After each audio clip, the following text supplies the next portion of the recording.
Jesus diz: bem-aventurados os mansos. O que Jesus diz? Bem-aventurados os... O que o mundo diz? Não leve desaforo para casa. Falou, devolve na mesma medida. A pessoa que apontou você, que falou mal de você, deveria cortar ou o dedo ou a língua. A pessoa que fez maldade, caiu, quebrou o dedo, devia ter quebrado o fêmur. O mundo não é assim? É assim. Meus caros irmãos e irmãs, hoje mais do que falar eu quero rezar, mas eu quero dar um fundamento para que a nossa oração seja fundamentada na palavra. Jesus nos ensinou vários e vários ensinamentos, mas o mundo que nós estamos é tão corrido, hoje tudo é tão rápido, que eu estava lendo um dia desse um artigo falando que se pegassem os aplicativos e novidades, vamos pegar o celular por exemplo, já tem novidade para o celular até o ano de 2030. Eles não colocam tudo agora, porque eles querem que cada ano coloque uma coisinha para a pessoa ir comprando. Quer dizer, a coisa é rápido. O celular que nós temos hoje, deste ano, ele já é velho, porque já tem celular de 2030. E parece que essas novidades todas, eu peguei o celular como exemplo, mas falando num contexto geral, a palavra de Cristo vai ficando cada ano mais distante. E as pessoas, algumas pessoas, já não a vivem mais. E reclamam que não tem alegria, não tem uma vida plena, não tem, porque não estão plenamente dispostas a praticar a palavra. Hoje nós vamos falar apenas de um versículo bíblico, que é facílimo de guardar, e você vai guardar agora. Qual é o primeiro evangelista na Bíblia? Vocês não sabem isso? Isso é o básico, viu? Isso aí é ABCD. Você não sabe isso, o negócio está russo, mas não é pouco não, viu? É muito russo. O primeiro evangelista é Mateus. Mateus, Marcos, Lucas e João, né? Lê Bíblia, gente, né? Porque isso aí, não estou pegando pesado não, mas isso é coisa de catequese primária. Isso todo mundo sabe isso de cor. Isso aí não tem nem profundidade. Mateus, Marcos, Lucas e João, são os 4. Não estou perguntando na ordem que foram escritos na história, não é? Seria Marcos, Mateus, Lucas, Atos, João, né? Mas quando eu pergunto qual que é o primeiro evangelho, a pergunta é referente à ordem bíblica, isso é lógico. A não ser alguém pergunte, qual o primeiro evangelho que foi escrito? A resposta é Marcos. Qual que é o primeiro evangelho? Você vai na Bíblia, Mateus. Mateus 5:5. Mateus é a pregação de hoje. E o que diz Mateus 5:5?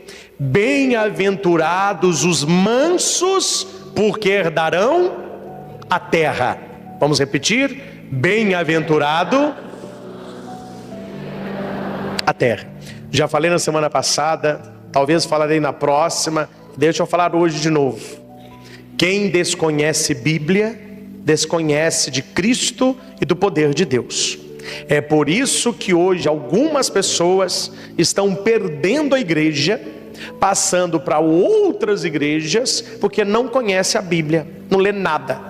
Aí alguém que lê alguma coisa, te mostra a passagem, você não sabe interpretar, uai, não é que é mesmo? E vai para lá.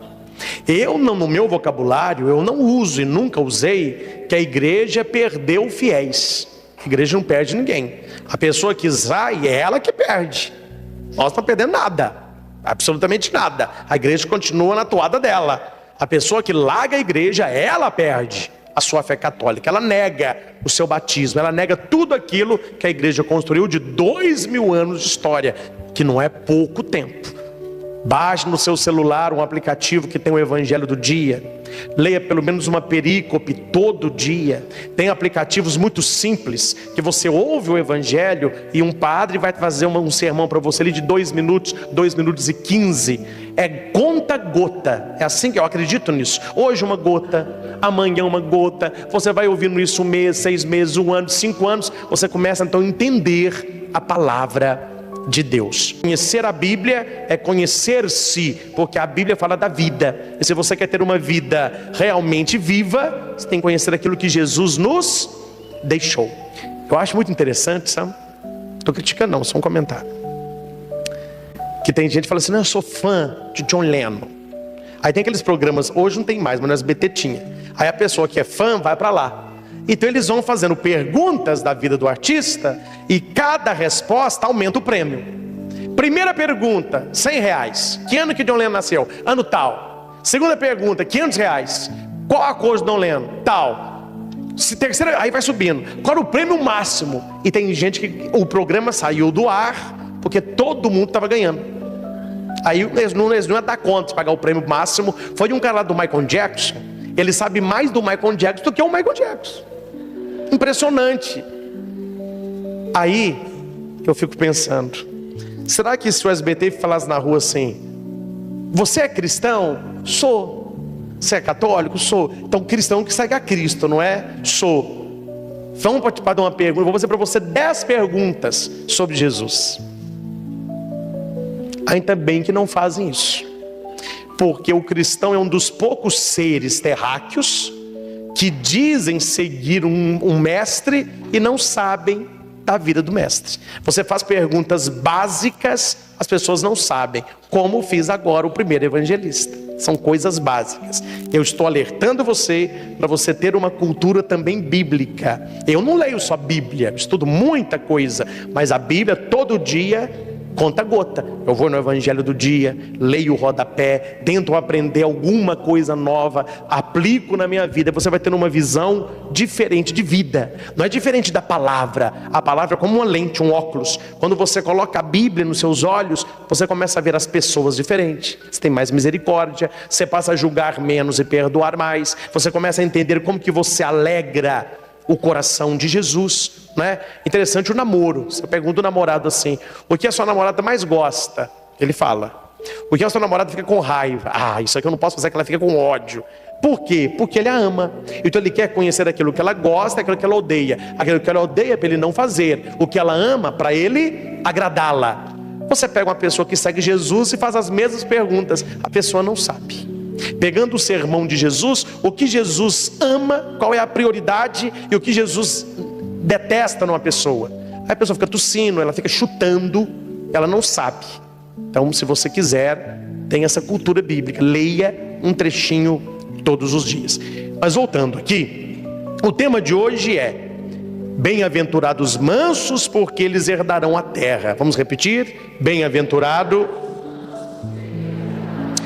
Eu não vou perguntar não, pergunta para quem está do seu lado: você vai seguir quem? Jesus ou os ensinamentos do mundo? Pergunta aí.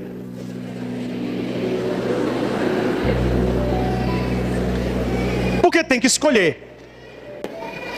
Jesus diz: bem-aventurado os mansos. O que Jesus diz? Bem-aventurado os... O que o mundo diz? Não leve desaforo para casa. Falou, devolve na mesma medida. A pessoa que apontou você, que falou mal de você, deveria cortar ou o dedo ou a língua. A pessoa que fez maldade, caiu, quebrou o dedo, devia ter quebrado o fêmur. O mundo não é assim? É assim, não é? Então as pessoas já estão fazendo justiça com a própria mão. Isso não é justiça, é vingança, né? Muita gente já está com faca, a violência está instalada. Jesus, ele vem na contramão do mundo. Os mansos. Hoje o bom é você ser nervoso, estressado, agitado. Hoje tem comprimido para tudo. Se você chegar numa farmácia, você tem comprimido para quê aí? O farmacêutico, é melhor você perguntar para que não tem. Porque para a maioria tem. Tem comprimido para acordar. Tem comprimido para... Tem comprimido para ficar mais feliz. Você toma comprimido. Tá rindo de quê? Não sei, eu também um comprimido. Tem comprimido para tudo. Meu irmão, tem comprimido até para sapecar. O que você quer mais? O azulzinho, né? Aí você pega aí a sociedade que nós estamos, totalmente desequilibrada. Jovens, porque na cabeça dele, aí jovens de 20 e poucos anos, 18 anos, tomando eles não cozinham aí. Complicado, né, gente? É a mente, né? É a mente. Pessoa que tem a mente doente, ela tem uma vida doente. E muitas pessoas estão levando uma vida doente. Uma vida doente. Mas vamos aqui. O que não é mansidão? Vamos começar o que não é. O que não é mansidão? O que não significa ser manso? Rapidamente, 4. Ser manso não é um atributo natural. O que significa atributo natural? É algo que acontece naturalmente. Não. Ser manso é uma atitude interna. Ser manso é fruto do Espírito Santo. Só a pessoa cheia do Espírito Santo, ela consegue ser mansa no mundo que nós estamos vivendo. Sem falar de A ou de B, nós estamos vivendo uma época que as pessoas são folgadas, egoístas. Ande na nossa cidade e veja o que as pessoas andam fazendo. Bando de gente folgado. Não pode parar. Eu paro porque eu preciso. Eu vi. Eu contei, foi aqui eu contei o negócio da água de coco? Foi na semana passada, né? Eu fico indignado com essas coisas. É coisa pequena, a gente vê que a pessoa não tem um convívio social. Ela parece um troglodita, tem que viver no meio do mato. Ela não sabe conviver em sociedade. É por isso que o Brasil ele não sai do patamar de subdesenvolvido. Ah, são os políticos. Não, são os brasileiros. Você pega, eu contei isso aqui, para quem não veio semana passada. Você vai na Alemanha, no metrô, tem 6 catracas. 5, você põe um bilhetinho, a catraca abre. E uma catraca é livre. Para que a catraca é livre? Vá que você não está trabalhando.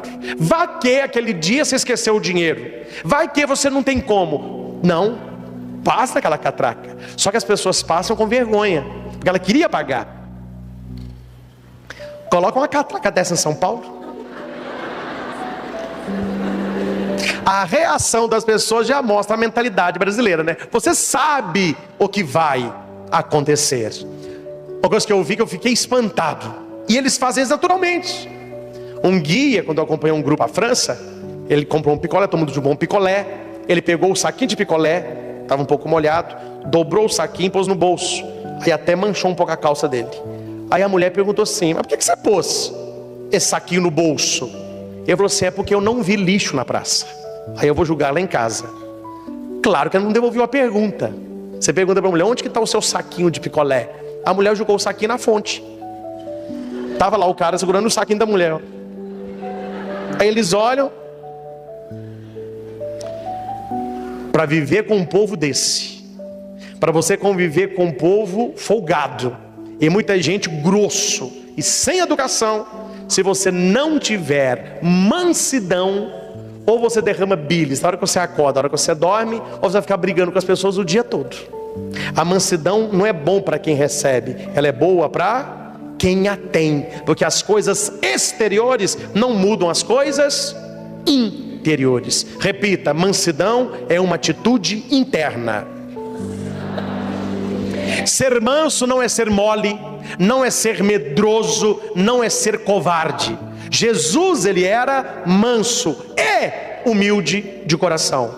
Mas você vai me dizer que Jesus era mole? Que Jesus, ele era medroso?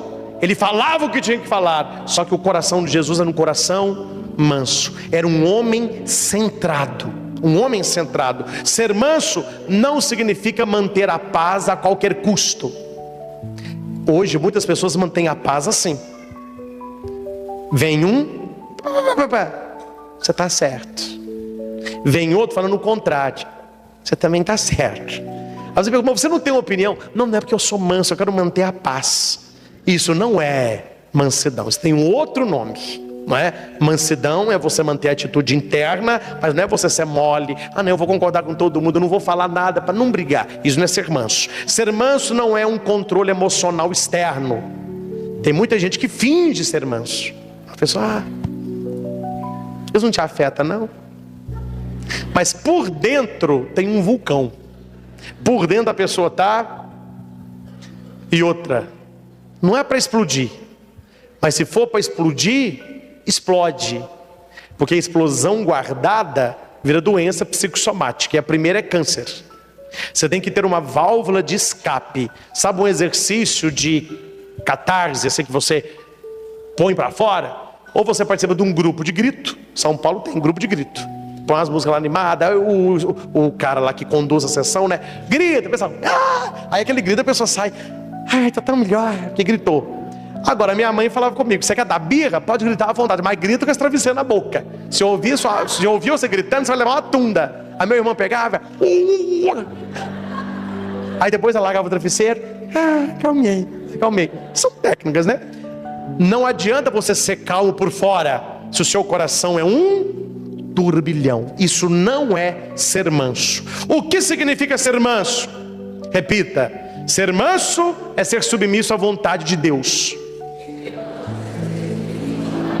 Uma pessoa que tem a mansidão, ela não fica brigando com Deus, ela não fica com chilique com Deus, não é uma pessoa momenta com Deus, para estar tudo bem com Deus, ele tem que me dar tudo que eu quero. Não, a pessoa que tem a mansidão, ela é submissa à vontade de Deus. Aconteceu algo positivo, graças a Deus. Aconteceu algo não positivo, que não é bom usar a palavra negativo, aconteceu algo não positivo, graças a Deus. Quer me ensinar alguma coisa, eu preciso aprender com isso alguma coisa. Segundo, uma pessoa mansa, ela está debaixo do controle de Deus. Ela está debaixo do... Sabe o que significa estar debaixo do controle de Deus? Você já foi domesticado por Deus. A palavra domesticado me lembra de domado. Se você pega um cavalo selvagem, ele tem força, ele tem músculo, ele tem presença, mas ele, o nome fala selvagem, quer dizer, você sobe, ele não quer ninguém em cima dele, ele quer ir para onde ele quer. E muita força desgovernada é destruição. O ser humano aprendeu a condensar uma força, e hoje em dia quem é que vive sem carro, sem ônibus, caminhão? Tudo isso é por quê? Porque ele tem uma força, só que aquela força ela é aplicada a favor dele. Uma força desgovernada, como que se chama? Explosão. Foguete é isso, é algo com muita força, mas quando aquilo cair, a força não vai ser catalisada, ela vai ser expandida e arrebenta tudo. O que é um animal domesticado? É um animal dócil, né? Tem muitos vídeos na internet de homem que abraça um leão, todo mundo, que não é normal. É normal o leão comer o homem. Aí o homem abraça o leão, todo mundo, o leão é domesticado. Você vai na casa de alguém, tem aquele cachorro enorme, pitbull, por exemplo, aí você entra, o pitbull fica assim. Aí você fala, não, cachorro bonzinho. Não, não é bonzinho, está esperando você passar do portão aí, para ele ficar entre você e o portão. Depois que você passar, ele faz assim, ó. O portão já era. Aí você entra numa casa que cachorro tá uma fera, e a baba caindo, você chama, não, fulano. A hora que o dono aparece, o dono, passa. Aí ele, passa. Você, domesticado, hein? É uma força que foi. Agora eu te pergunto, quem é que domestica o ser humano? Ou o ser humano se deixa domesticar pelo Espírito Santo, ou ele é um ser indomável. E um ser humano indomável, você não quer ver do que ele é capaz. Se você quiser ver do que ele é capaz, assista esses jornais sangrentos das 5, 6, 7 horas da noite, em televisões que gostam de notícias trágicas, não é? Um dia lá em casa minha mãe estava passando controle, mudando de canal, né? Aí parou num canal desse.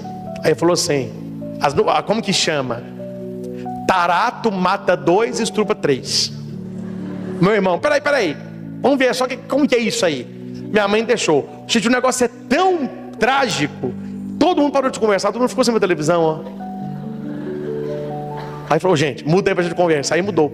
Se você assiste esse tipo de programa, você vai ver que um ser humano indomável, ele faz coisas que até o diabo está duvidando. Antes só Deus duvidava, agora o diabo passou a duvidar também. Eu não acredito que o ser humano está tão mal assim. Tá pior do que você pensa, né? Um dia alguém falou, não, eu tenho medo de andar de madrugada na rua e encontrar com o diabo. Eu falei, minha filha, o diabo já está escondido com medo de ser assaltado. Qual é, meu irmão? Passa esse tridente pra cá, rapaz. Até o tridente, o capeta eles roubam se ele vier. Tá nesse. Quer dizer, o ser humano indomado é um ser terrível e temível. Então nós precisamos deixar que o Espírito Santo dome o nosso ser. E é possível. Toda pessoa pode mudar para melhor. Vamos repetir isso? Quando se tem o quê? Experiência do Espírito Santo. Ele renova todas. Por isso que eu já falei, vou bater na mesma tecla. Toda manhã quando você acorda, seria bom para você rezar a oração do Espírito Santo. Vinde, Espírito Santo, e renova todas as coisas. Renova o meu dia, renova o meu coração, renova o meu ser, renova os meus relacionamentos. Que eu seja uma pessoa agradável, que eu seja uma pessoa empática, que eu possa construir relacionamentos sólidos. A pessoa não reza assim, aí está lidando com pessoas também não domesticadas, o negócio fica difícil. Terceiro, uma pessoa mansa, que tem mansidão, olha que interessante, ela não tem vergonha de reconhecer para os outros o que ela já disse para Deus. Quer ver um exemplo? Está rezando na igreja, aí o padre vai conduzindo, o pessoal repete: oh meu Deus, oh meu Deus. A mulher repete: meu Deus, eu sou pecadora, eu sou uma pecadora, eu sou fraca, eu sou tão fraca, eu não tenho paciência, oh meu Deus. Pronto, chega na casa dela, ela vai tomar um café para dormir, ou um chazinho, ela abre a garrafa, não tem nada, que a família chegou, todo mundo já bebeu, já deitou. Ela pega a garrafa e começa a bater a garrafa: não tem nada não, não tem nada não. Aí o marido levanta: o que é isso? Está nervosa? Não, você está vendo alguém nervosa aqui? Nervosa? Nossa senhora, você não tem um pingo de paciência? Vem cá, eu vou te mostrar a paciência. Por que na presença de Deus ela reconheceu: eu não tenho paciência? Que quando o marido fala que ela não tem paciência, ela quer voar nele. Porque a pessoa reconhece na presença de Deus o que ela não quer reconhecer na presença. Eu escutei uma história que é real, que eu fiquei com um nozinho aqui quando eu escutei, era seminarista. Que teve uma mulher, o cara trabalhava no seminário no Jardim, escreveu uma carta para ele, mas só não chamou ele de santo, que ele fez uma coisa muito ruim para o filho dela. E ela escreveu uma carta, mas descascando o homem. O homem respondeu para ela assim: olha, aceito tudo que você falou na carta, mas eu vou te contar uma coisa: se você soubesse da minha vida tudo que Deus sabe, você tinha escrito muito mais. O que ele fez com a irmã dele? Em vez de devolver para ela, ele pegou para ele: não, sou eu. Aí a irmã: não, mas eu não quis falar bem assim. Se ele vai atacá-la, ela fala mais: pega para você. Reconheça para os outros aquilo que Deus já sabe a seu respeito. Mansidão. Uma pessoa mansa suporta injúria. O que é injúria? Que falem mal de você. Quem fala mal de você não te conhece profundamente. Guarde essa frase. Isso é uma âncora, isso é uma crença possibilitadora. Quem fala mal de mim é porque não me conhece. Quem me conhece? Eu tenho vários amigos. As pessoas me chamam para festa, me chamam para amigo oculto, quer passear comigo, quer ficar comigo. Então você tem que trabalhar isso. Em vez de você ficar chateado: fulano falou de mim, fulano não gosta de mim. Meu irmão, olha para cá. Imagina se eu fosse preocupado: o que o povo fala de mim? Não tira meu sono nem minha fome. Eu tenho meta, foco, trabalho, estudo, estou andando. Enquanto a carruagem passa, a cachorrada late. Você tem que ter na sua cabeça que as pessoas que valem para você, elas falem positivo, porque elas te conhecem. Quem não te conhece fala da periferia. A periferia da existência, a periferia existencial, eles falam daquilo que eles não sabem, eles falam daquilo que eles acham. Aí eu acho, porque ex falaram, esse ex não tem nome não, né? Porque ex falaram que ele é assim. Ex, se você não tem experiência, não fale. Quando você tem o dom da mansidão, você, ao invés de querer justificar, você compreende o outro. Eu não vou ficar discutindo, eu não vou ficar tirando satisfação com o outro. Eu vou suportar a injúria, que quem está me falando, quem está falando isso de mim, é porque não me conhece. Tive um professor muito inteligente, ele falava assim: quando eu vou numa palestra, eles me elogiam demais, eu fico pensando assim: eu não sou tudo isso. Mas quando alguém fala mal de mim e chega ao meu ouvido, eu também penso assim: mas eu não sou só isso.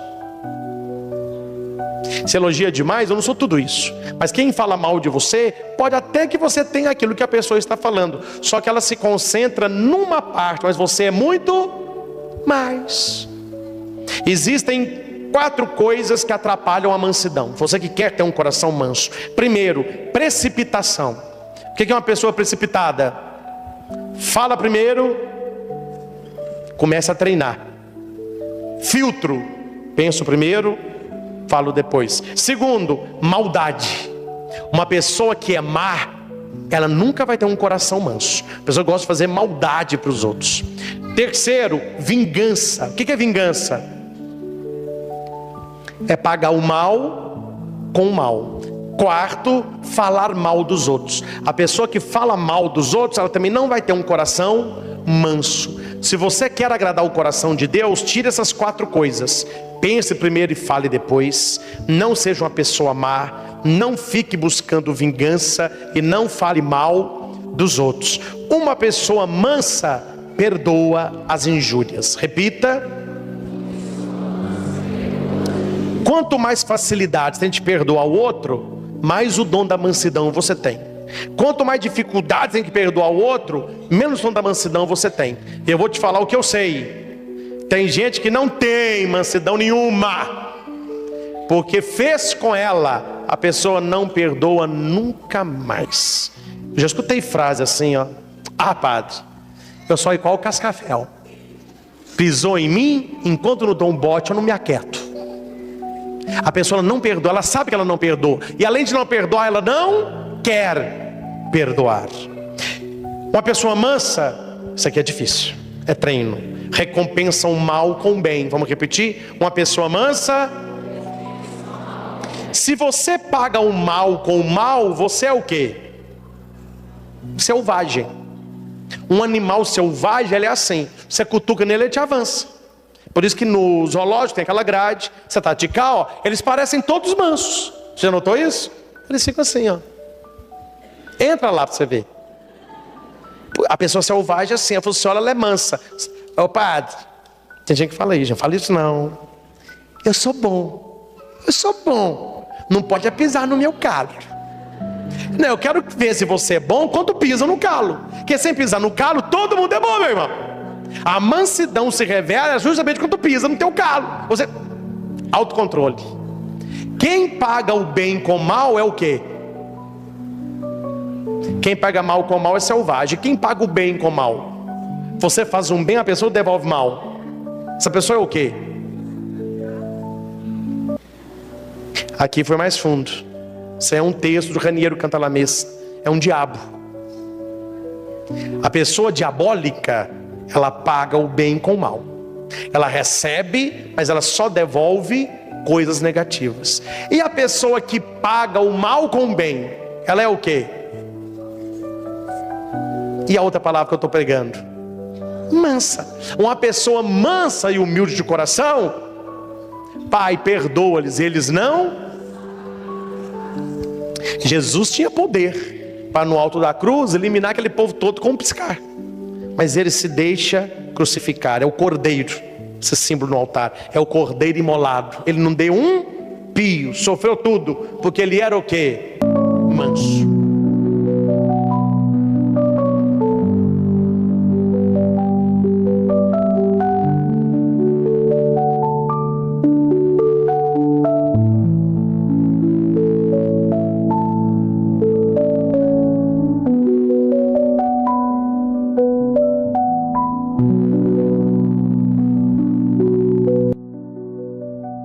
Meus queridos irmãos e irmãs aqui no santuário, você que nos acompanha de casa e você que vai assistir esta homilia depois que ela já foi realizada. É uma pregação direcionada para o relacionamento familiar. Afastar de nós todo descaso, toda desatenção, toda indiferença e encher o nosso coração de misericórdia, com atitudes de cuidado para com a nossa família. Meus irmãos, quando você lê numa cerca elétrica, cuidado, ali é um sinal de perigo, um sinal de morte. Se você recebe pelo correio uma caixinha, está escrito cuidado, ali não é uma questão de cuidado na questão de morte, de ferir-se, é uma questão de fragilidade. A nossa família, ela deveria ter sempre esta placa exposta: cuidado, frágil. As nossas famílias, as pessoas que moram conosco, elas necessitam de cuidado. Ou seja, a arte de cuidar, a arte de se colocar próximo, talvez no silêncio, mas sempre na presença de qualidade. Muitas vezes nós colocamos no peito, ao invés do cuidado frágil, o cuidado do ônibus, ou talvez o cuidado do caminhão. Cuidado, veículo longo, manter distância. Ou, como tinha aquela plaquinha antes, perto do motorista, não converse com o motorista, silêncio. Ou seja, muitas vezes essas placas vão nos mostrando a qualidade do relacionamento nosso com as pessoas mais próximas a nós. E os mais próximos dos próximos é a nossa família. Por que é mais fácil lidar com amigo, lidar com namorado, lidar com colega de trabalho, com colega de faculdade, do que lidar com marido, com mulher, com filho, com pai, com mãe? Porque essas pessoas a gente vê com hora marcada. Tem início, tem meio, tem fim. Você vai para sua casa, elas vão para a casa dela. Brigou, você fica um dia sem mandar mensagem, fica uma semana sem conversar, passa esse tempo, você vai voltando. Na família não tem como, né? Você discutiu com quem hoje, amanhã a pessoa está lá dentro da sua casa. Você gritou com alguém hoje, amanhã a pessoa está almoçando na mesma mesa que sua. Então é mais difícil esta harmonia familiar. Difícil, mas não impossível. Quando eu olho para o outro, e a partir de hoje faça este exercício, olhe para o outro e veja no peito dele, como se fosse uma camisa escrito, cuidado, frágil. Quando você começa a cuidar do outro, você começa a pensar se deve ou não falar. Você começa a pensar se deve ou não sair. Você começa a pensar se deve ou não tomar aquela atitude. Nós saímos do automático e começamos a cuidar. E quando você cuida, você será cuidado. Planta-se e colhe-se. Aquele que cuida dos outros haverá de ser cuidado pelos outros. Meus irmãos, eu tenho comigo uma certeza, eu trago no meu coração uma certeza, que o bem que a gente faz, ele sempre volta. E se você perguntar para mim, sempre, 100%, 100%. Ah, pai, então eu vou te dar um exemplo. Porque eu fiz o bem para tal pessoa, só voltou em gratidão. Só voltou indiferença. Só voltou traição. Só que a frase continua a mesma. O bem que você faz a alguém sempre volta para você. Talvez ele não volte da pessoa para quem você fez, mas volta de outro. Uma pessoa fecha uma porta para você aqui, uma outra vai abrir uma porta ali. Uma pessoa tira uma oportunidade sua hoje, amanhã uma outra vai lhe dar uma oportunidade ainda maior. Alguém te trai hoje, você vai encontrar alguém que te será 3, 4 vezes mais fiel. Ou seja, o bem que você faz, ele volta, ele sempre volta. Então, se você não faz o bem por gratidão, e deveria ser, faça por interesse. Porque quando você faz o bem ele vai voltar a você. Então a gente começa fazendo o bem, quem não tem o costume, de maneira interesseira, e você vê que no final da história, o melhor sempre é fazer o bem sem olhar a quem. O problema, meus caros, é que todos aqui já escutaram essa frase, fazer o bem sem... Nós fazemos o bem sem olhar a quem muitas vezes, mas a gente dificilmente deixa passar algo na família. A gente engole sapo na rua, mas em casa você coa o mosquito.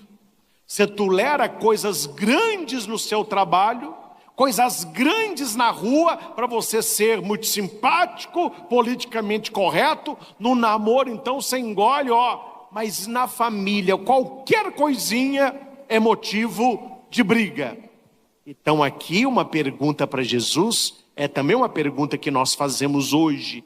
Senhor, quem é o meu próximo? Se eu devo amar a Deus e amar o meu próximo, quem é o meu próximo? Atenção, marque aí na sua agenda e leia depois Lucas 10, 25 ao 37. É o texto que eu estou trabalhando. Repito, Lucas 10, 25 ao 37. Quando eles perguntam para Jesus assim, quem é o meu próximo? Jesus podia ter respondido, quem é? Sua família. Ou, quem é? Quem está aí do seu lado é seu próximo. Ou, seu próximo é aquele que precisa da sua ajuda. Só que Jesus é mestre. E o rabino, ele não responde as coisas claras. Ele conta história, ele conta parábola. E na parábola você entende a pergunta. Você encontra a resposta. Jesus disse assim, havia um homem que saiu de Jerusalém para Jericó. Ele caiu nas mãos de assaltantes. Bateram no cara, quase que deixaram o cara morto. Roubaram o burrinho dele, roubaram a roupa, roubaram o dinheiro, ficou caído lá numa vala, como se fosse um andarilho, mendigo, desvalido. Descia por este caminho depois um sacerdote, ou seja, um homem de Deus. Ele vê aquele homem, ele tem repulsa e ele passa longe. Qual a atitude do sacerdote? Descuido. Ele escolheu não cuidar, descuido. Atrás dele estava vindo um levita. E o levita viu de longe que aquele sacerdote desviou. Ele falou, peraí, por que aquele homem desviou? A hora que ele chega perto, ele viu o cara caído lá na vala. Ele disse, se quem devia ter ajudado não ajudou, eu que vou ajudar. Se o sacerdote do templo não ajudou, não é eu que vou ajudar, né? Quem devia não fez, eu vou fazer. Ele também passa longe. Ele podia ter cuidado. Ele escolheu o descuido. Passa por aquele caminho um samaritano. Para você entender quem é um samaritano, é uma pessoa que você acredita que nunca vai te ajudar. É a pessoa de onde você não espera nada. Para o judeu, um inútil. Um samaritano nunca ia ajudar aquele homem.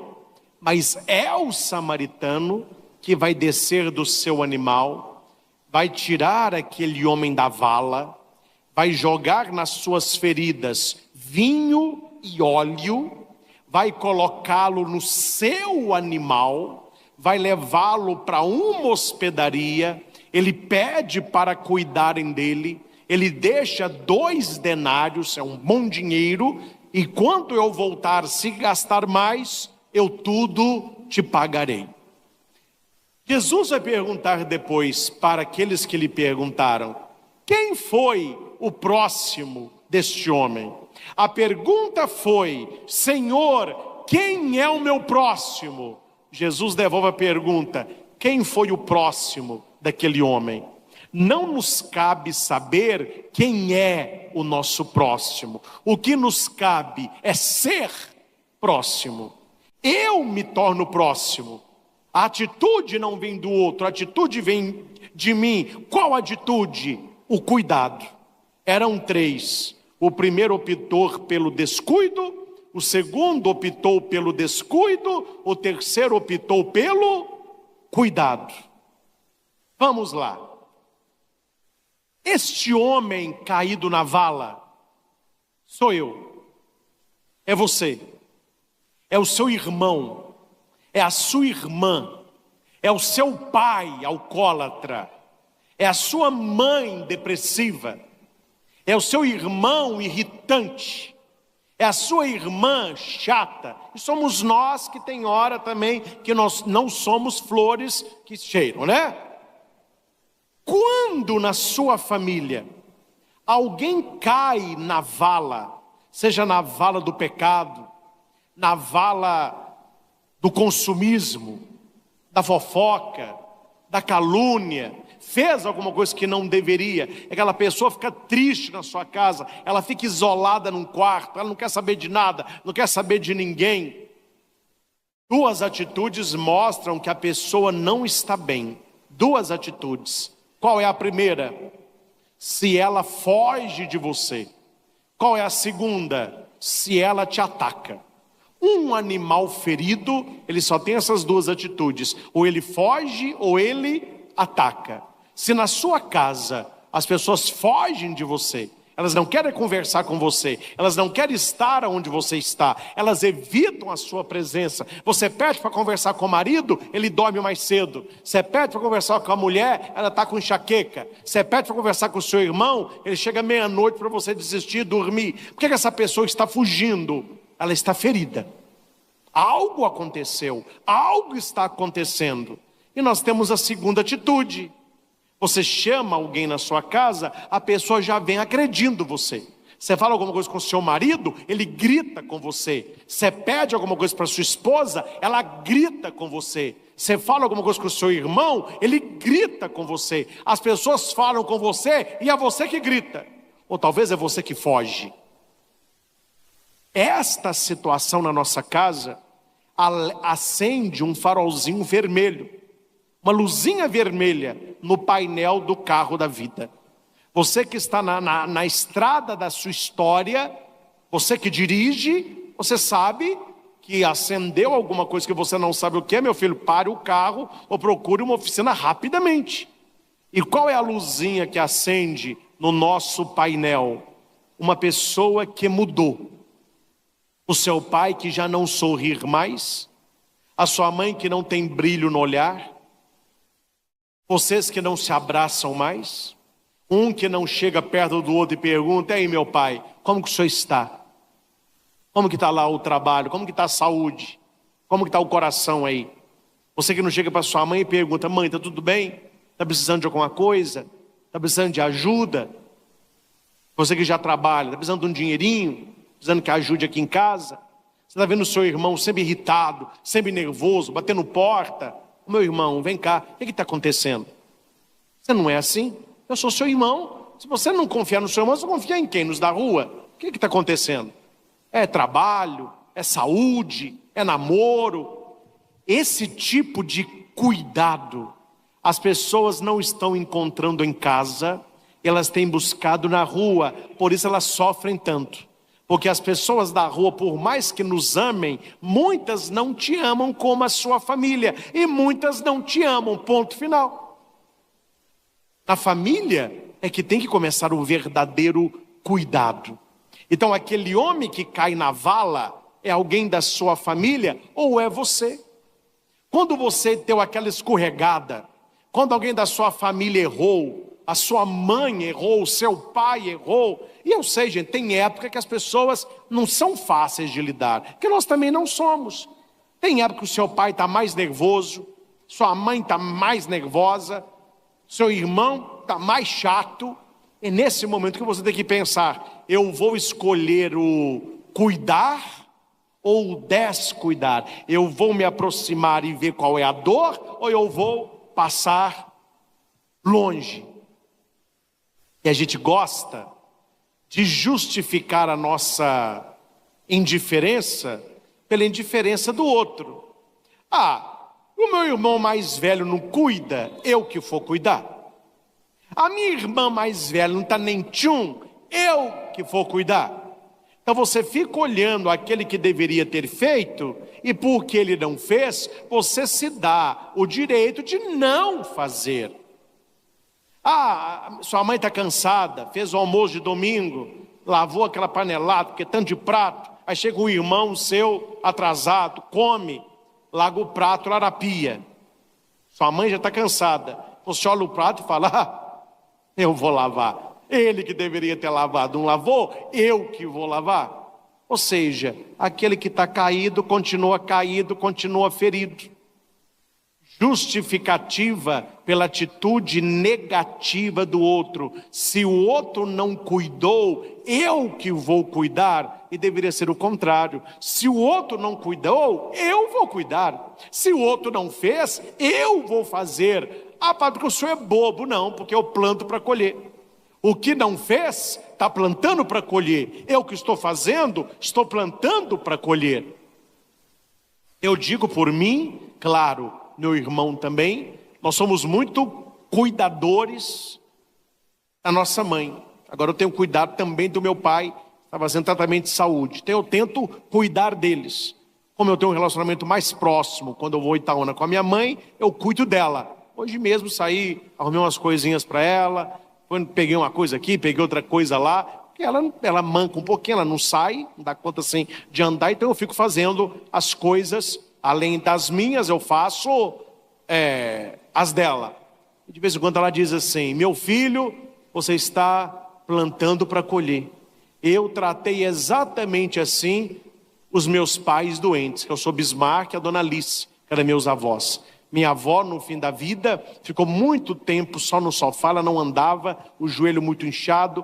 Minha mãe trabalhava, dava aula, chegava em casa, cuidava deles, dava banho neles, preparava a sopa, chegava em casa cansada, ia corrigir prova para dar aula no outro dia, era um corre-corre. Mas aí o meu avô e a minha avó falavam com a minha mãe: Ana, você está fazendo para colher. Você está jovem hoje, cuidando da gente. Quando você precisar de cuidado, eu desejo exatamente que os seus filhos sejam para você o que você é para mim e para sua mãe. E a história se repete perfeitamente. Eu estou plantando certamente para colher. Só que dentro da minha família mesmo, preciso falar da família dos outros, eu conheci filhos ingratos aos pais. Os filhos vieram para a cidade, os pais ficaram na roça, passando a míngua. Iam um domingo sim, um domingo não. Vinham os pais de 15 em 15 dias. Levavam uma cesta mal. Os pais faleceram, venderam o sítio, continuam morando na cidade. E qual é a reclamação desse pessoal? Que os filhos não cuidam. Reclamam com a minha mãe: porque a gente é doente, não cuida, a gente não tem dinheiro para pagar o aluguel e para comprar remédio, a gente não fala. Mas veja a história. Plantou ontem, como você tem cuidado das pessoas da sua casa? Interessante que o primeiro que passou longe era o sacerdote. E se você pergunta para o sacerdote: você está indo para onde? Ele deveria dizer: eu estou indo para o templo, eu estou indo honrar a Deus. E isso que acontece, quando a gente fica batendo o peito na igreja, mas não trata bem a família. Gente que na igreja é um arcanjo Gabriel, e em casa é um demônio. Não sei se você já escutou a tal frase: fulano de tal, quanto mais reza, pior fica. Porque a pessoa não está deixando a oração entrar no coração dela. É importante ir ao templo, tanto que nós estamos aqui, e você nos acompanhando aí da sua casa se torna um templo também. Mas o ir ao templo me leva ao cuidado. Se no templo Deus cuida de mim, fora do templo eu sou chamado a cuidar dos outros. Se na igreja Deus cuida de mim, fora dela eu sou chamado a cuidar dos outros. Então eu não posso ver a minha mãe calada: ela é assim mesmo, é coisa de mulher. Eu dou a volta e vou para o meu quarto mexer no celular. O meu pai está calado assim, está com o olho vermelho, deve ser sono. Eu dou a volta e vou para o meu quarto ver série da Netflix. E o pai doente, e a mãe triste, e os filhos não conseguem chegar e olhar e dizer: pai, o que está acontecendo? Não é nada não, vai me contar sim. O senhor não é assim? A senhora não é assim? Abra o coração, o que está acontecendo? Seu irmão, ele era de um jeito, aí dá caladão, entra no quarto, fecha a porta, está sentindo lá cheiro de maconha, você está vendo ele trocando mensagem com gente indevida, você está vendo ele andando com gente que não convém. Quer saber? Que se estrepe. Eu dou a volta e vou cuidar das minhas coisas. Ele que se dane. Eu poderia ter cuidado e eu escolhi descuidar. Não vou cuidar. Cuidado, gente. Cuidado. Que se dói não ser cuidado, se a sua família sente que você não se preocupa com as pessoas da sua casa, você também vai sentir a dor quando você estiver na pior e todos na sua casa cortar caminho. Você está na sua sala triste, seu pai corta para um lado, sua mãe corta para o outro, seu irmão passa por fora, você que se dane, meu chapa. O que a gente gostaria? De cuidado. O ser humano precisa de cuidado. Hoje eles repetem muito as coisas, mas eles não estão errados, não, estão certos. A inteligência emocional trabalha a nossa criança interior, nossa criança ferida, que todos nós temos. E nós precisamos cuidar desta criança quando nós estamos sozinhos, tristes, com problema, seja de saúde, de namoro, problema no trabalho, problema financeiro, problemas de insônia, problemas de alimentação. Nós gostaríamos o quê? De cuidado. Aí você se sente sozinho. Em casa é todo mundo cortando caminho. E na rua, a gente tem que ficar rindo para todo mundo e respondendo o quê? Tá tudo bem. Bom dia. Bom dia. Tudo bem? Vamos mais um dia de trabalho. Vamos mais um dia de estudo. Aí você tem que fingir na rua e você não pode falar a verdade em casa. Minha pergunta é, como que uma pessoa dessa vai ter saúde emocional? Como que uma pessoa dessa vai ter sonho, projeto de vida? Como que uma pessoa dessa vai olhar para o ano que daqui a pouco chega para ter uma vida nova? Porque eu acho que você, na sua idade, meu filho, tirando as criancinhas que aqui estão, você não acredita mais em ano novo, né? Me desculpe se você está nessa ainda hoje, acreditando em ano novo. Ai, pai, eu acredito em ano novo. Pois é, por sua vida essa pindaíba aí. Não tem nada de novo. Não é feliz ano novo, é feliz é o novo.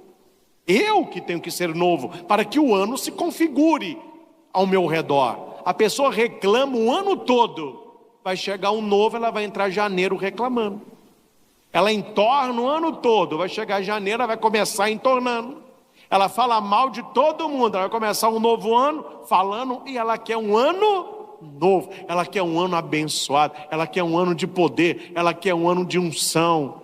Sabe de nada, inocente. Feliz ano velho, que já começa agora. Então, o nosso segredo é o segredo do cuidar-se, do cuidar, do deixar-se ser cuidado e o deixar-se ser amado. Cuidado para que você não transfira para Deus aquilo que é dos homens. Aquilo que é dos homens. Eu sempre tive, desde pequenininho e também no tempo de seminário, uma devoção profunda a Nossa Senhora. Sempre fui de rezar o terço, até de vez em quando o pessoal me criticava porque tinha prova no outro dia, o pessoal estava estudando, eu estava rezando o terço. Mas aí, eu sabia, porque a nota era maior também, né? Mas voltando aqui, investia na oração, mas estudava também. E eu notava que o meu carinho para Nossa Senhora era um carinho genuíno, um carinho verdadeiro. Mas eu fui descobrindo, no meu tempo de formação, quando eu fiz a teologia, que nós transferimos para a divindade as dificuldades que nós temos com a humanidade. Aí eu descobri por que eu tinha uma afinidade com Nossa Senhora. Eu era profundamente mariano e era admirador de João Paulo II, porque ele tinha no seu brasão totus tuos, todo teu, Maria. Eu descobri, não é problema ter devoção a Nossa Senhora, mas eu não tinha intimidade com Deus Pai. Porque quando eu falava Deus Pai, eu lembrava do meu pai que abandonou a nossa família e era muito seco, muito calado. Então quando eu falava Deus é meu pai, qual que era o rosto de Deus para mim? O meu pai da terra. Então para mim Deus Pai não cuidava de mim. A minha mãe, como sempre cuidou, eu fui para Nossa Senhora.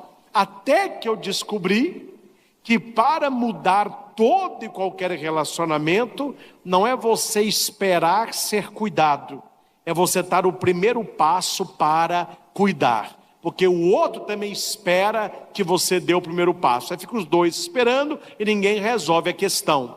Hoje, eu tem anos, claro, né? Mais perto, ajudo, converso, visito. Eu vi que o meu amor a Deus que é Pai, que se revela a Jesus Cristo, aumentou no meu coração. Note, meus irmãos, como que o relacionamento dentro da sua família influi no seu relacionamento dentro da igreja. Jesus Cristo é o nosso Salvador, Ele é o nosso irmão. Você tem um irmão chato pra caramba, o irmão que estreia sua roupa nova, o irmão que te roubou, o irmão que fez sexo com a sua namorada. Você fala, irmão? Mas que irmão que é esse? Você escuta irmão? Eu estou fora de irmão. Não tem nada mais abençoado que ser filho único. Estou fora. Aí você fala de Deus Pai. Você tem um pai que bebe, um pai que te abandonou, um pai que bateu na sua mãe, um pai que te espancou, um pai que te bateu com chicote de cavalo, que eu já conheço casos assim. Eu estou correndo desse negócio de pai. Pai é só para me machucar. Ou você teve uma mãe que não queria ter te gerado, uma mãe que pensou em te abortar, ou tentou abortar, uma mãe que te deu para alguém criar, ou você foi criado em creche, passando de casa de tio para tia, avô para avó. Aí você fala, Nossa Senhora é sua mãe. Você fala, eu estou caçando mãe? Minha mãe, que era minha mãe, não me cuidou, essa mulher do céu que vai cuidar? Então veja, meus irmãos, como que o relacionamento dentro da nossa família, ele influi no nosso relacionamento na família de Deus. Se você foi muito amado pela sua mãe, você tem um carinho muito grande pela mãe de Deus, que é Nossa Senhora, porque você transfere para ela o amor da sua mãe. Se você foi muito amigo do seu pai, ele foi seu herói, muito seu amigo, parceiro, está do lado dele, você sempre gosta, Deus é o meu pai, eu não tenho nada, Deus cuida de mim, por causa do seu pai da terra, e daí por diante. Então note, meus irmãos, qual deveria ser a nossa atitude sempre, sempre, sempre, a atitude do bom samaritano. Primeira atitude que a gente tem que fazer é conhecer uma coisa, que nós somos orgulhosos. O ser humano, ele é orgulhoso. Padre, o senhor também é? Idem. Por quê? Porque nós somos filhos de uma geração pecadora. Nós somos da geração de Adão e Eva, remidos por Cristo. Então o ser humano, ele gosta de ser.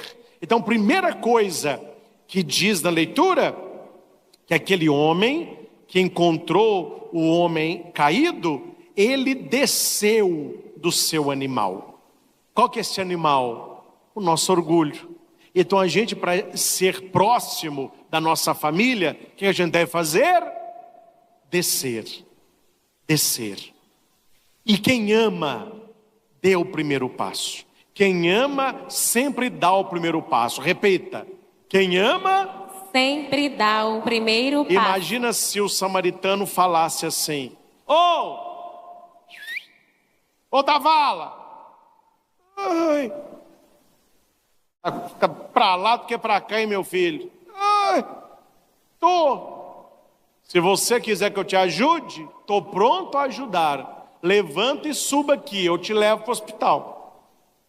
Tem gente que tem esta jogada. Padre, se o meu pai quisesse ajuda, ele me procurava. Se a minha mãe quisesse desabafar, ela me procurava. Se meu irmão quisesse falar da vida dele para mim, ele me procurava. Eles não me procuram, eu também não procuro. Que se danem. Pois é, se fosse assim, o homem tinha morrido. O samaritano, ele não espera. Quem ama não espera. Quem ama dá o primeiro passo. Certamente, estou falando para alguém aqui, você tem pessoas na sua família que você não perdoa. Aí eu não gosto daquele meu primo. Não perdoa aquele tio. Não gosto daquela... Procure esta pessoa, que você não sabe o dia de amanhã. Se essa pessoa morre e leva esse seu rancor, você tem uma vida de remorso para sempre. Nossa, eu briguei com a minha mãe morreu. Eu briguei com meu pai morreu. Eu briguei com meu irmão morreu. E agora, como que eu vou pedir perdão? reconciliação. Desça do seu orgulho, desça do seu animal, seja mais humilde e vá acudir o pobre que caiu na mão dos salteadores, que pode ser alguém da sua família. Se ajoelhe, cuide da pessoa. Ô padre, como que eu vou fazer isso? Lá em casa a gente nunca fez isso. Minha família é mais calada, eu sou mais calado. Minha família, a gente é um pouco assim, artificial. Veja o que o bom samaritano jogou na ferida daquele homem. Ele jogou vinho e ele jogou óleo. Ele jogou vinho e ele jogou óleo. O que simboliza o vinho? A Eucaristia, o sangue de Cristo. O que significa o óleo? O Espírito Santo, o seu batismo, a sua unção. Então você quer uma família unida? Primeira coisa, vá à missa e reze pela conversão da sua família. Seu pai está bebendo, reclame menos e reze mais. Sua mãe está gritando, reclame menos e reze mais. Seu irmão é indiferente a você, reclame menos e reze mais. Vai jogando a Eucaristia no coração dele. Quando você for comungar e você receber a hóstia consagrada, diga: eu comungo por mim, eu comungo pelo meu pai que é alcoólatra, eu comungo pela minha mãe que é depressiva, eu comungo pelo meu irmão que é irritante. Deus vai trabalhar no seu coração e pela sua comunhão vai trabalhar no coração dele. E peça sempre a unção do Espírito Santo. Deixa eu te ensinar uma coisa aqui, faça para você ver que funciona. Você sabe que as pessoas da sua família, todas têm também um anjo da guarda, não sabem? Tem um anjo da guarda feliz e o anjo da guarda triste. Qual que é o anjo da guarda feliz? Aquele que você reza para ele, aquele que na missa você oferece as orações, você traz a sua família, seus amigos, seus amores, suas dificuldades. Essa oração é o seu anjo da guarda que vai levar para Deus. Então o anjo da guarda fica feliz quando ele está trabalhando. Quando você reza para o anjo da guarda toda manhã: oh meu santo anjo da guarda, bom dia. Santo anjo do Senhor, meu zeloso guardador, se a ti me confiou a piedade divina, olha, cuida de mim no dia de hoje. O anjo está ali, Agora, se você não reza para o anjo, se você participa da missa voando, você nem reza direito, coitadinho, ele fica do seu lado assim, triste, sem utilidade nenhuma. Aí Santo Ambrósio vai dizer para você não deixar o seu anjo triste muito tempo, porque senão o que ele faz? Como você não o ocupa, ele volta para adorar a Deus. Aí você fica desprotegido. E todos nós temos um anjo da guarda. Então, primeira coisa, o seu pai que bebe tem um anjo da guarda. Ah, padre, ele bebe também? Claro que não, só o seu pai, o anjo não. Né? A sua mãe tem um anjo da guarda dela. O seu irmão, por mais chato que ele seja, ele tem o dele. Então, amanhã, eu quero dar um passo que eu nunca dei na minha vida. Qual? Um exemplo, chegar perto do meu pai e falar: pai, vamos conversar. E depois que você falar tudo que você queria, e ele falar talvez algo que você não sabia, que você termine a conversa dizendo assim: pai, eu vou terminar a conversa falando só uma coisa, viu? O que foi, meu filho? Eu te amo, meu pai. Isso aí, meu filho, cai no coração dele mais do que uma bomba atômica. Quanto tempo tem que você não fala olhando para o olho do seu pai: pai, eu te amo, o senhor é o meu pai. Mãe, eu te amo, a senhora é a minha mãe. E eu estou falando para você isso, que com a minha mãe não. Com a mãe eu falo todo dia: te amo, te amo, te amo. Mas com o meu pai eu não falava muito não. E por que eu não falava? Porque a gente que é homem, a gente fala o quê? Não, padre, ele sabe. Meu pai sabe, pô. Não, mas tem que falar. Aí meu pai foi internado, lá fui eu para o hospital. Agora um dia, eu tenho pânico de hospital. Mas fui lá ficar com ele. Aí chegou a comida dele. Ele falou comigo assim: ô Christian, eu não estou com onde ficar sentado, você coloca na minha boca? Eu falei: claro, pai, coloco. Aquilo foi uma cura interior para mim. Quer dizer, eu não tão próximo a ele, alimentando como ele também me alimentava quando eu era pequenininho, aí eu dando comida e conversando com ele. Só que eu fiquei tão nervoso por estar no hospital que eu também passei mal.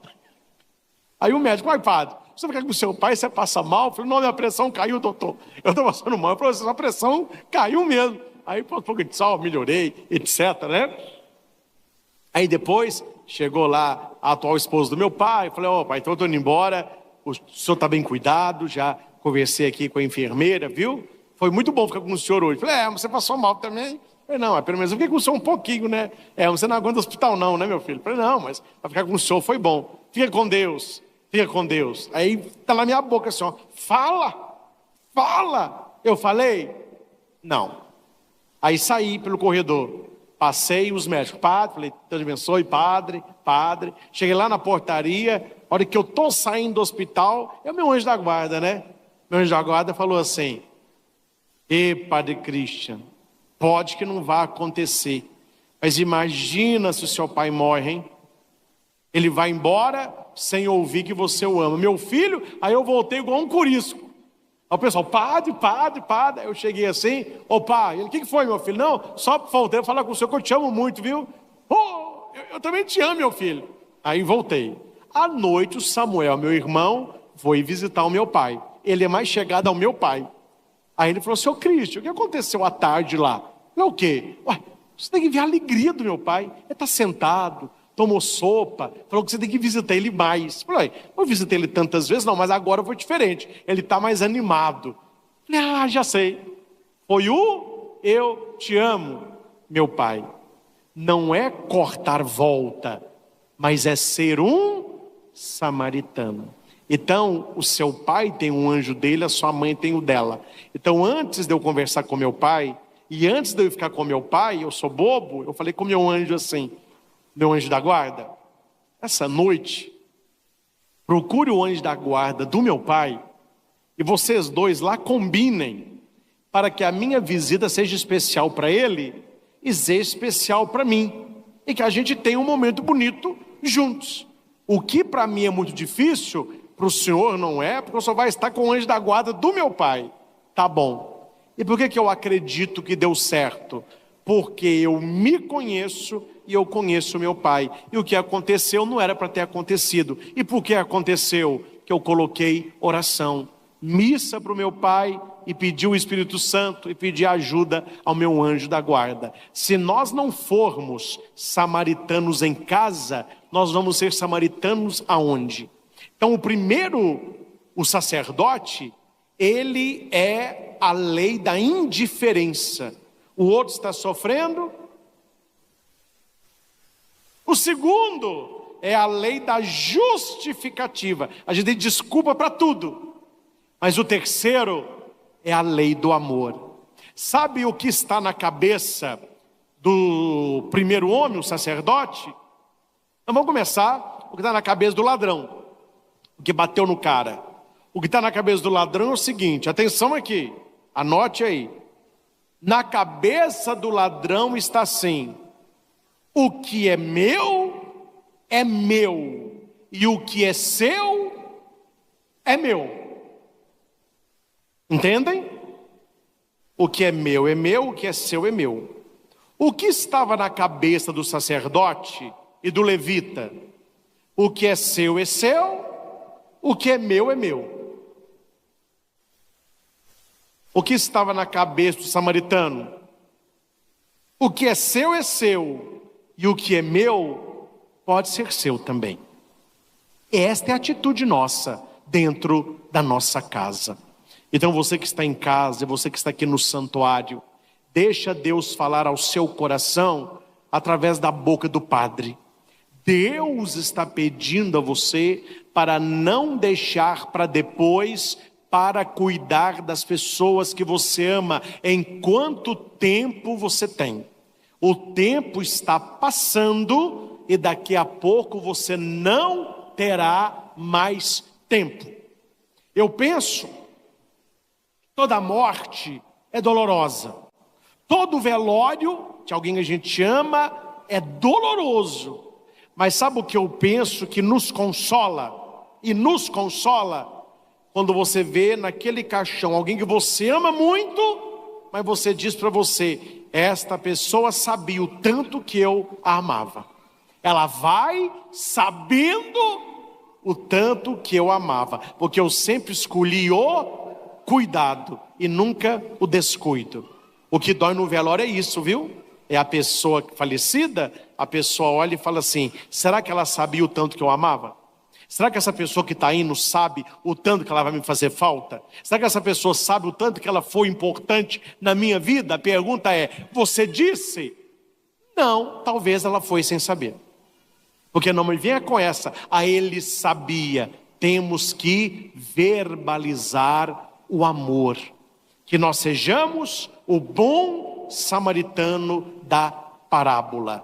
Procure mais o seu pai, procure mais a sua mãe, visite mais os seus avós, procure ter uma amizade mais arraigada com seu irmão.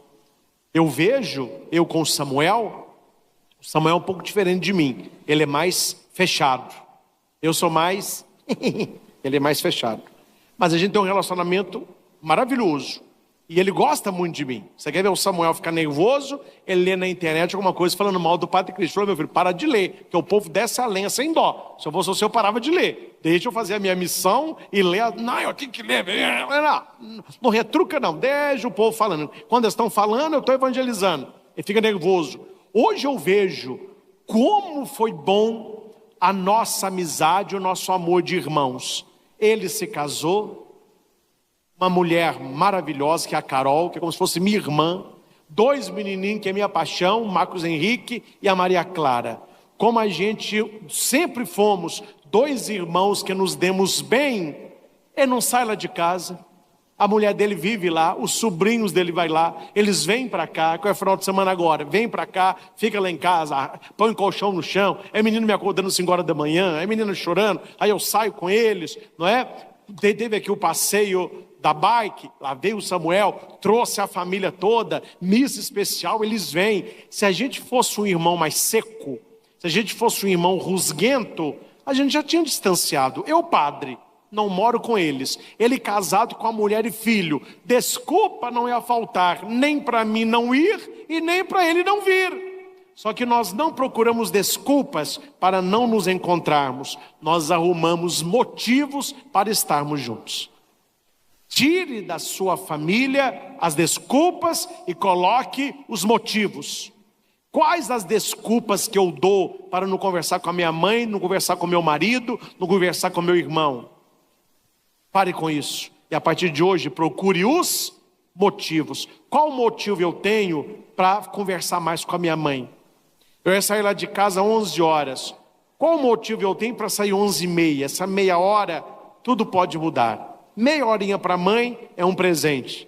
Eu poderia não conversar com meu irmão, é chato pra caramba. Mas quais os motivos que eu tenho para conversar com ele? Nós somos gerados no mesmo útero, nós vamos crescer, ele vai se casar, ele tem a família dele, daqui a pouco você se casa, tem a sua família, os priminhos crescendo junto, amizade. Quem imita o sacerdote, o levita, passa longe. E amanhã, quando você precisar, a sua família passará longe de você também. Você não cuidou e eles não aprenderam a cuidar.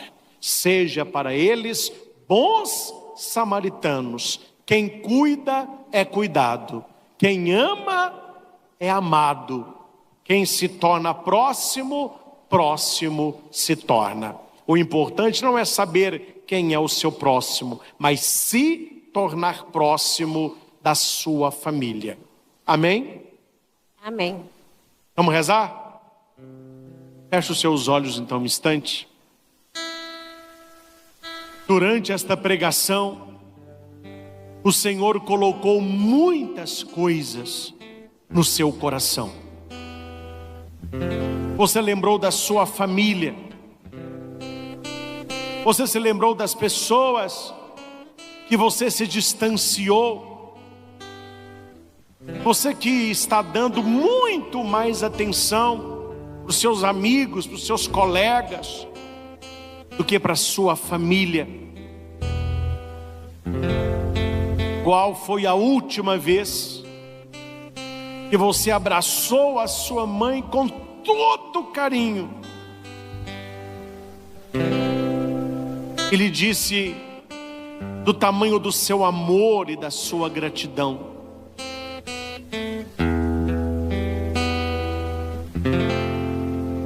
Qual foi a última vez que você sentou ao lado da sua mãe e colocou a sua cabeça no colo dela e ela ficou fazendo cafuné como quando você era criancinha? Qual foi a última vez que você deu carinho para sua mãe, que você fez carinho na sua mãe? Qual foi a última vez que você olhou no fundo dos olhos do seu pai e disse que o amava? Qual foi o último abraço apertado que você deu no seu pai?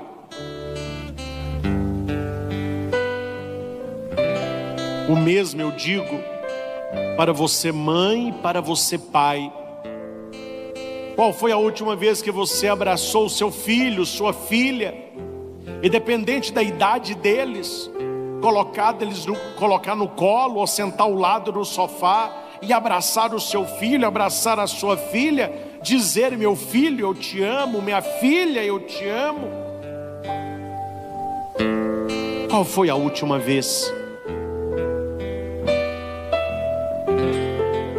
Você que é esposo e você que é esposa, como vocês se tratam nos momentos de dor? Você imita o sacerdote, o levita que passa longe. Eu não vou cuidar, eu não vou me preocupar, eu não vou conversar. Ou você imita o samaritano, você desce do seu orgulho para cuidar do seu marido, para cuidar da sua esposa? Vocês que são melhores amigos, como você tem tratado seus irmãos? Como você tem tratado a sua irmã, o seu irmão?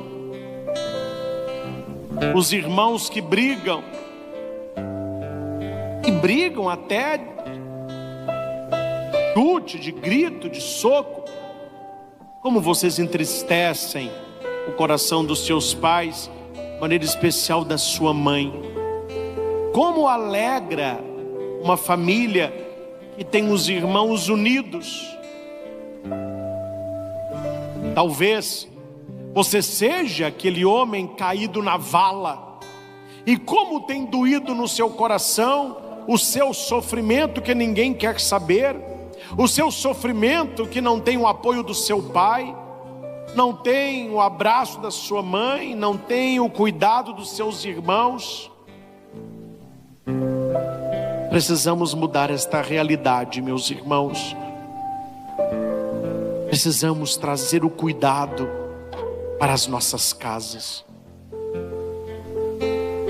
Precisamos descer do nosso orgulho e dar o primeiro passo. Se aproximar dos seus pais, se aproximar mais dos seus irmãos, se aproximar mais dos seus filhos, participar um da vida do outro.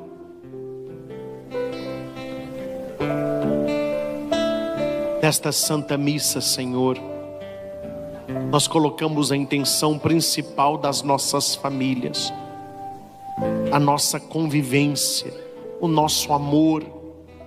E se houver alguma ofensa, se eu trago no meu coração rancor de qualquer pessoa da minha família, eu vou pedir perdão. Hoje eu vou enviar uma mensagem de áudio, ou eu vou ligar para esta pessoa, mas eu não vou dormir hoje tendo uma família dividida. Eu quero amar mais os meus pais, eu quero amar mais os meus irmãos. Você, pai e mãe, ame mais os seus filhos. Amem-se um ao outro. Todos nós precisamos de cuidado. Ó Espírito Santo, dom de Deus, que o teu óleo seja derramado nos nossos relacionamentos mais difíceis, os nossos problemas não resolvidos. E na sua família, vocês brigaram, não foi por coisa séria, foi por coisa boba. E aquela briguinha naquele dia, naquela festinha ali, está rendendo até hoje. As pessoas são frágeis e por isso precisam de cuidado. Não um cuidado que põe medo, nem perigo, mas um cuidado que revela a fragilidade, a necessidade de amor.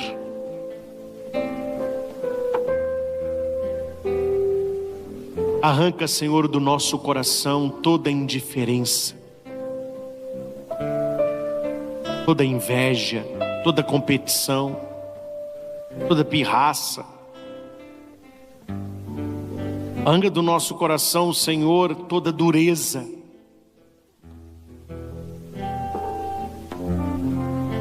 Para que possamos verdadeiramente amar.